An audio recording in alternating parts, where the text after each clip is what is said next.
Assalamualaikum warahmatullahi wabarakatuh. Selamat pagi, salam, Om Swastiwastu, Namo Buddhaya, salam kebajikan. Perkenalkan, nama saya Anggoro Setiono Eskom. Saya mengajar informatika di SMA Negeri 1 Banyumas, Kabupaten Banyumas. Sekaligus saya sebagai mahasiswa PPG dalam jabatan tahun 2023 program studi informatika di LPTK Universitas Negeri Yogyakarta dengan NIM 231031 674 dan dengan nomor peserta 201699477 259. Hari ini Selasa 5 Maret 2024 saya akan melaksanakan uji kinerja di SMA Negeri 1 Banyumas di kelas 11.4 dengan materi dampak sosial informatika. Berikut video praktik pembelajaran saya. Wassalamualaikum warahmatullahi wabarakatuh.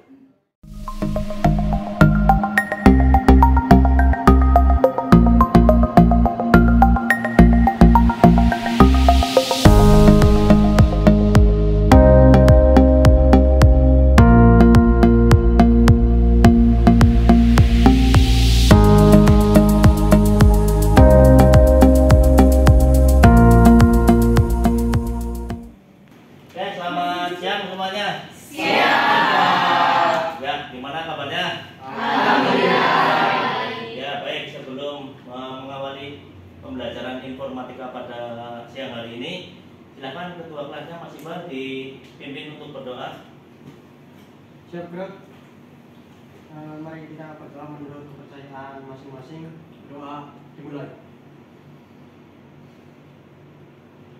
Selesai. Ya, terima kasih. Ya, baik, silakan diperiksa dulu kerapiannya. Ya, mari ada sampah, silakan duduknya yang rapi, dipersiapkan posisinya.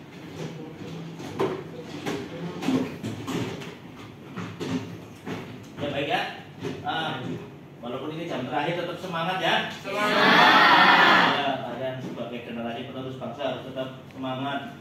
Terus rajin belajar ya. Oke, sebelum mengawali pembelajaran kita lihat dulu yel kita ya. SMA Swaba Jaya. Sekolah di Swaba asik bahasanya. Sekolah di Swaba siap juara. Kalian masih semangat ya. Baik, ketua kelas siapa yang nggak berangkat hari ini? David. Terus Kak Faifa OSN. Banyak yang OSN. Kak Faifa terus Guria itu lomba, Pak. lomba kopdra, voli atau badminton. Tanto juga ada, Pak. Tanto. Makanya banyak yang udah berangkat ya. Iya. Ya, Bapak. Sampai hari satu, Pak. Sakit. Ya. Oke, baik. Ya, kita doakan yang sedang OSN mewakili sekolah semoga mendapatkan prestasi yang bagus. Amin.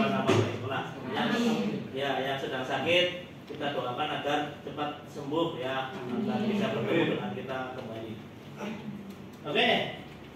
Baik, pada hari ini pembelajaran kita materinya adalah berpikir kritis dampak sosial informatika ya.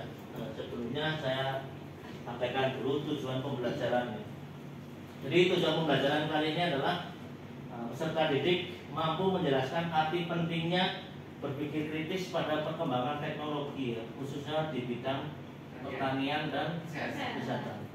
Kemudian yang kedua, peserta didik mampu menerapkan kemampuan berpikir kritisnya untuk menganalisis dampak sosial informatika pada perkembangan teknologi pada bidang pertanian dan kesehatan. Baik, nah ini adalah skenario pembelajaran kita pada siang hari ini ya, silakan diamati ya. Jadi nanti yang pertama kalian menyaksikan video terkait masalah yang akan kita bahas pada siang hari ini ya.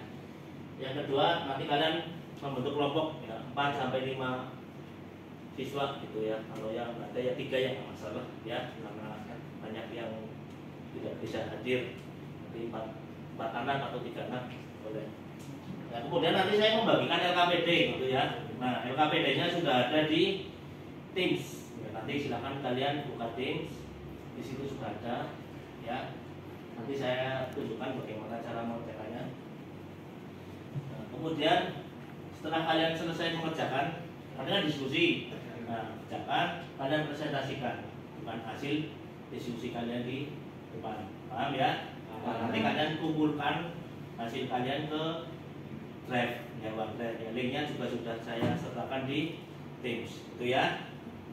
Nah, kemudian nanti kelompok yang nggak maju memberikan tanggapan. Jadi kalian saling tanya jawab.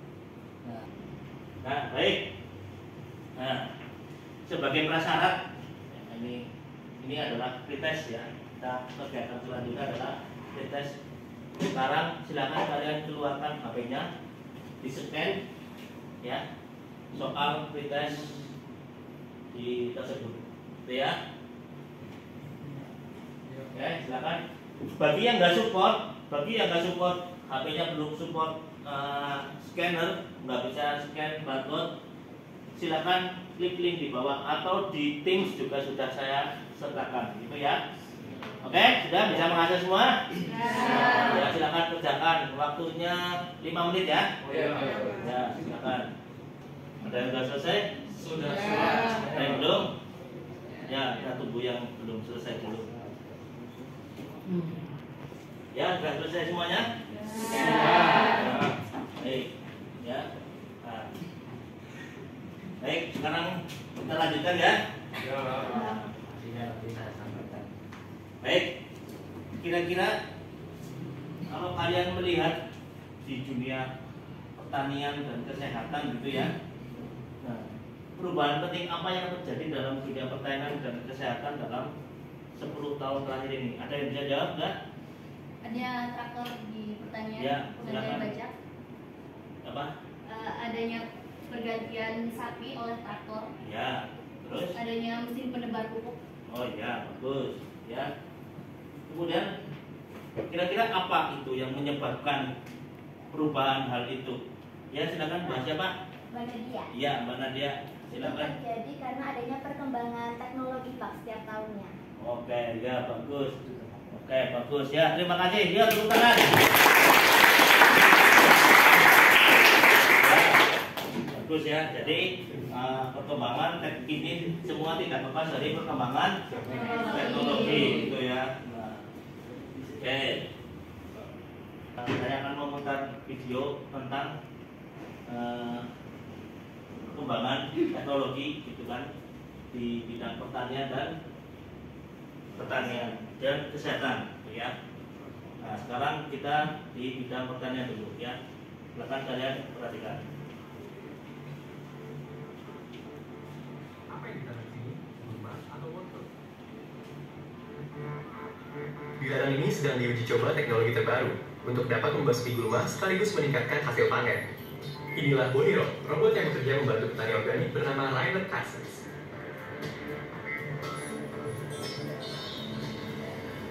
Ich glaube, dass ich dann diese Lehre Saya adalah visioner dalam bidang ini, karena saya mencoba meramal masalah yang mungkin muncul 10 tahun mendatang dan mencari solusi terbaik. dann bestmöglich zu lösen.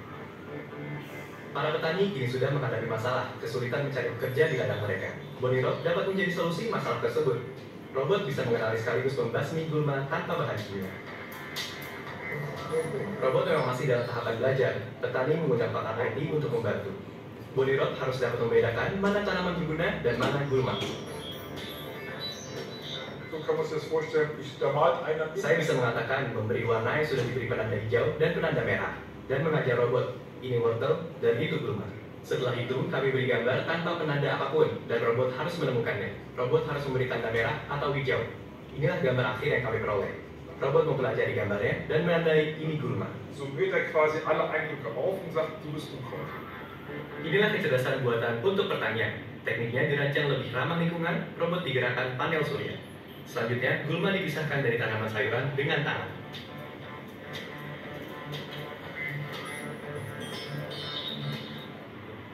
Ada permintaan besar untuk visi besar. Pertanian bisa mendapatkan keuntungan besar dari digitalisasi.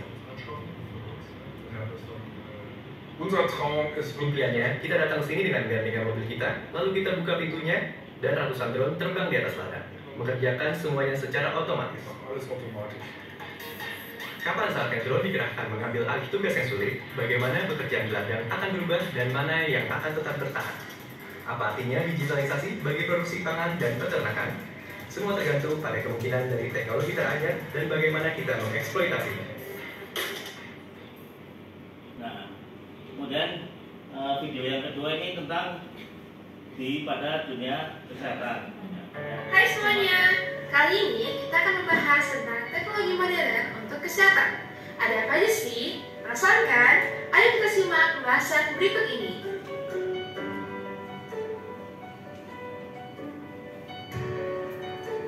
Yang pertama, ada Discover Magnesio Wrist.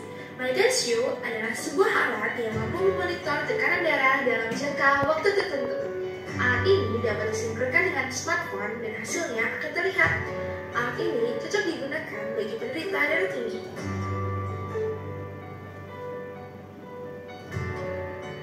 Yang kedua, ada tes gula darah dengan alat kesehatan. Alat pengukur gula darah merupakan perangkat digital yang berfungsi untuk mengukur kadar gula darah seseorang. Bentuknya kecil dan mudah dibawa, sehingga bagi penderita diabetes dapat mengecek kadar gula darahnya dimanapun dan kapanpun.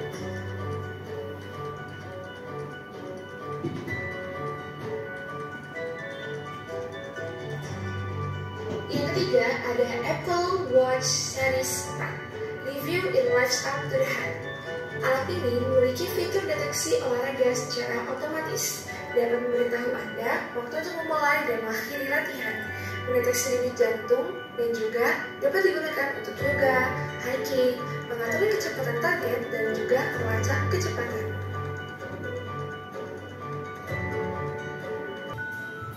Wah, banyak sekali ya alat-alat teknologi modern yang berguna untuk kesehatan kita. Dan tentu saja akan ada alat-alat teknologi lainnya yang akan membantu kita untuk menjaga kesehatan kita. Mari kita jumpa di lain waktu. Dadah! Oke, sudah menyaksikan ya?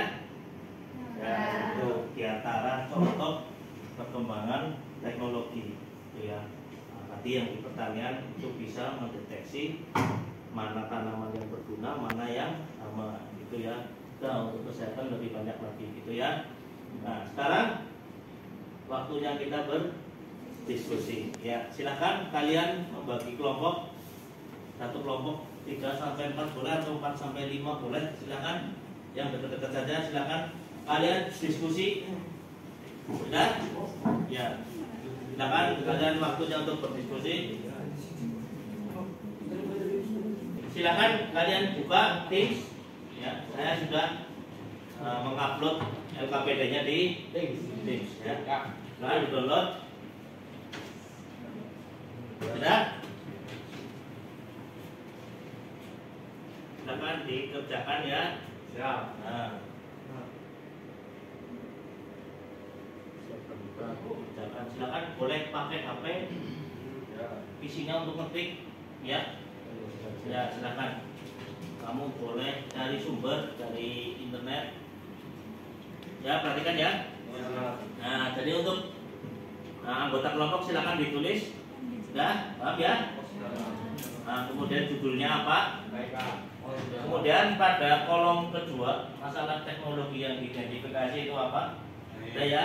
Nah, kemudian nanti di kolom ketiga ini ada kajian literatur. Nah, terus kalian analisis eksplorasi teknologinya apa, kemudian dampak negatifnya apa, gitu ya. Nah, udah. Ada pertanyaan? Oke, baik, silakan dikerjakan. Ya, dan silakan diskusikan dengan kelompoknya.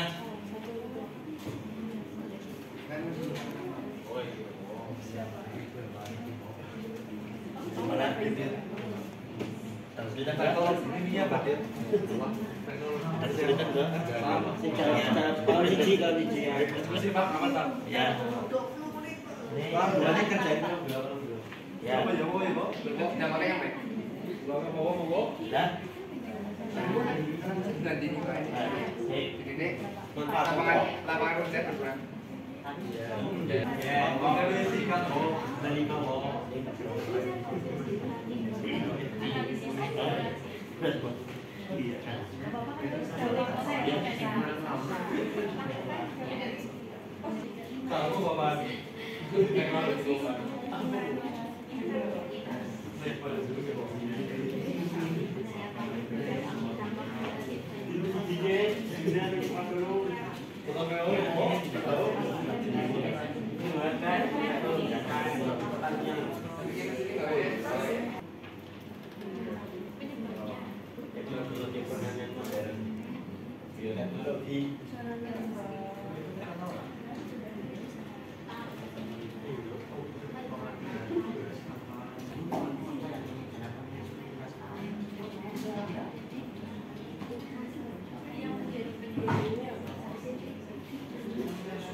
Sudah selesai? Sudah Pak. Oke, silakan dikumpulkan di link yang sudah saya sediakan. Ya. Sudah? Ya, baik. Silakan yang mau presentasi dulu, silakan. Ya, kelompoknya Manda, silakan.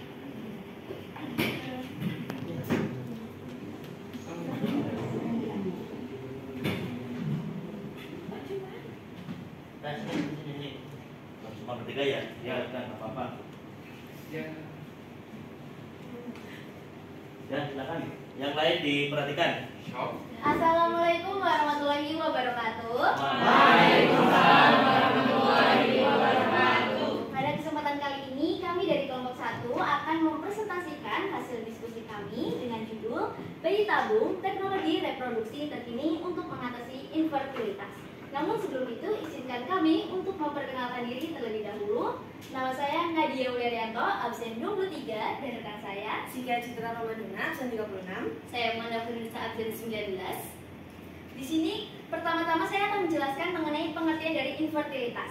Infertilitas adalah ketidakmampuan mendapatkan kehamilan pada pasangan suami istri yang sudah menikah dan melakukan hubungan. Adapun penyebabnya, yang pertama dari pihak perempuan adalah ovari ovarium dengan masalah ovulasi sekitar 30-40%, dan organ saluran telur dengan masalah obstruksi yang harus secara spesifik dieksklusi. Sedangkan penyebab dari faktor laki-laki adalah karena faktor sperma sekitar 40% menjadi penyebab dengan masalah gangguan pada jumlah pergerakan dan bentuk sel sperma. Sedangkan untuk pengertian bayi tabung adalah istilah awam untuk menunjukkan bayi yang lahir melalui proses pertemuan oosit dan sperma di luar rahim ibu dengan menggunakan teknologi reproduksi modern. Lalu, teknologi reproduksi berbantu dibagi menjadi 3. Yang pertama yaitu in vitro fertilization, adalah prosedur medis fertilisasi in vitro berupa pengambilan oosit, difertilisasi dengan sperma, dilanjutkan melakukan transfer embrio ke uterus ibu. Yang kedua yaitu KIF, adalah tandur alih gamet intratuba menggunakan laparoskopi untuk transfer oosit yang belum didefertilasikan dan sperma ke dalam saluran tubuh. Ketiga itu SIF, adalah tandur alih zigot intratuba berupa transfer sel telur yang sudah dibuahi menggunakan laparoskopi masuk ke dalam saluran tuba falopi. Selanjutnya, ada dampak positif dan dampak negatif dari bayi tabung. Yang pertama, dampak positifnya yaitu memiliki peluang keberhasilan hamil lebih tinggi. Yang kedua, memiliki peluang untuk mendapatkan anak kembar. Dan yang ketiga adalah mendeteksi kelainan genetik. Lalu ada dampak negatifnya yaitu yang pertama, dapat merusak janin. Yang kedua, adanya sindrom hiperstimulasi. Dan yang ketiga adalah biaya mahal. Nah, untuk sesi presentasi kami tutup, selanjutnya kami buka untuk sesi tanya jawab. Apakah dari teman-teman ada yang ingin memberikan tanggapan atau bahkan pertanyaan? Ya silakan, Afida kita. Sebelumnya terima kasih kelompok 1 sudah menyampaikan presentasi dengan baik. Izinkanlah saya untuk memperkenalkan diri. Perkenalkan, nama saya Afida Gita Tripuspitasari, nomor absen 1. Izin bertanya, untuk peluang keberhasilan bayi tabung itu berapa persen? Terima kasih. Oke, terima kasih untuk pertanyaannya. Saya izin menjawab. Jadi kan salah satu faktor keberhasilan bayi tabung itu sendiri adanya dari usia si ibu. Nah, untuk peluangnya itu berkisar untuk 35,1% untuk usia di bawah 35 tahun. Sedangkan untuk di usia di atas 42 tahun itu peluangnya sekitar 6,7%. Apakah sudah terjawab? Sudah, terima kasih. Ya, mungkin cukup sekian presentasi dari kami. Terima kasih dan mohon maaf apabila ada kekurangan. Wassalamualaikum warahmatullahi wabarakatuh.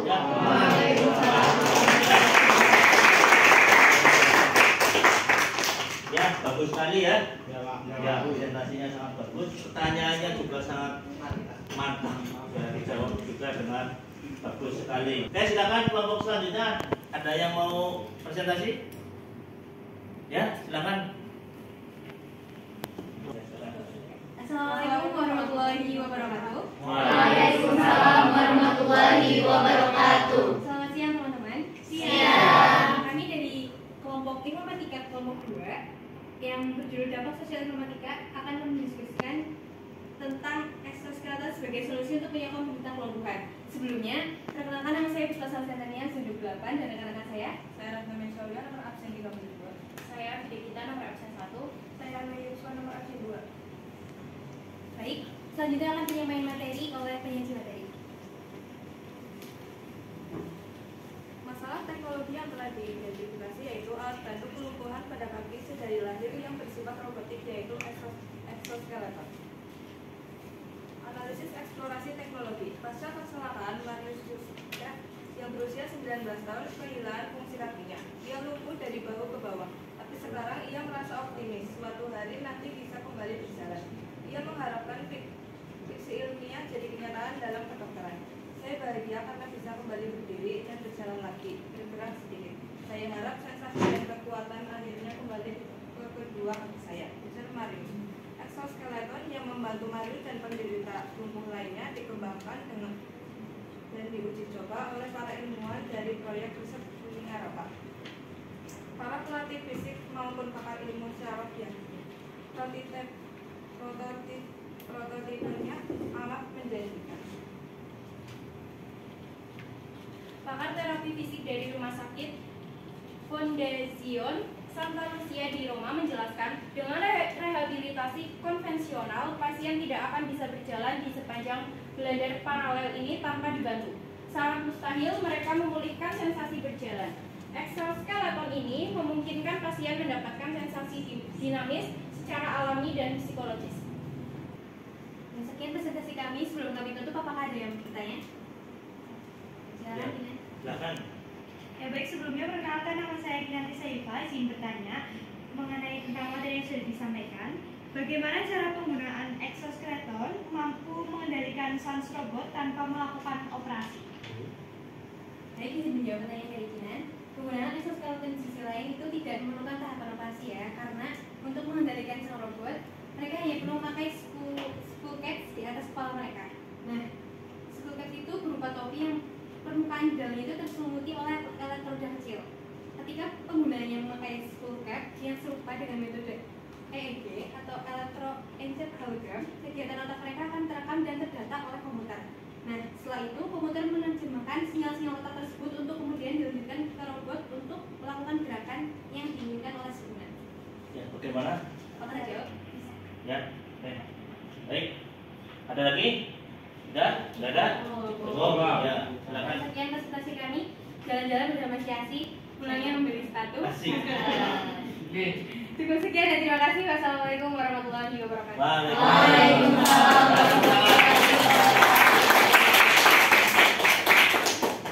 Oke ya, itu tentang exoskeleton ya, yang sangat menarik sekali ya, apa yang sudah ditampilkan oleh teman-teman kalian. Baik, bagus-bagus sekali ya. Jadi terima kasih sudah presentasinya sudah bagus ya, diskusi kalian yang pertanyaan juga aktif.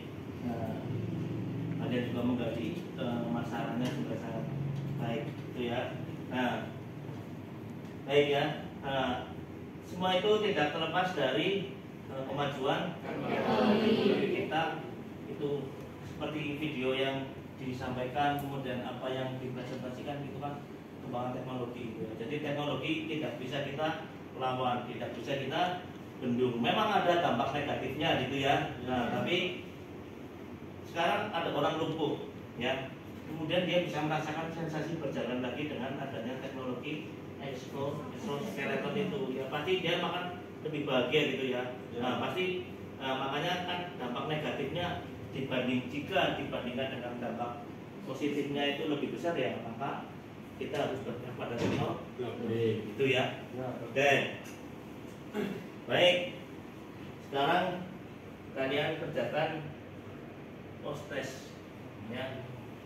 Oke, silakan, linknya ada di Teams. Silakan kalian kerjakan. Oke, sudah selesai? Ya. Baik. Ya. Sebelum kita tutup pembelajaran pada hari ini, silakan kalian scan barcode-nya atau kalian juga bisa mengaksesnya di Teams. Itu adalah lembar refleksi untuk saya, masukan-masukan bagi saya. Silakan kalian isi.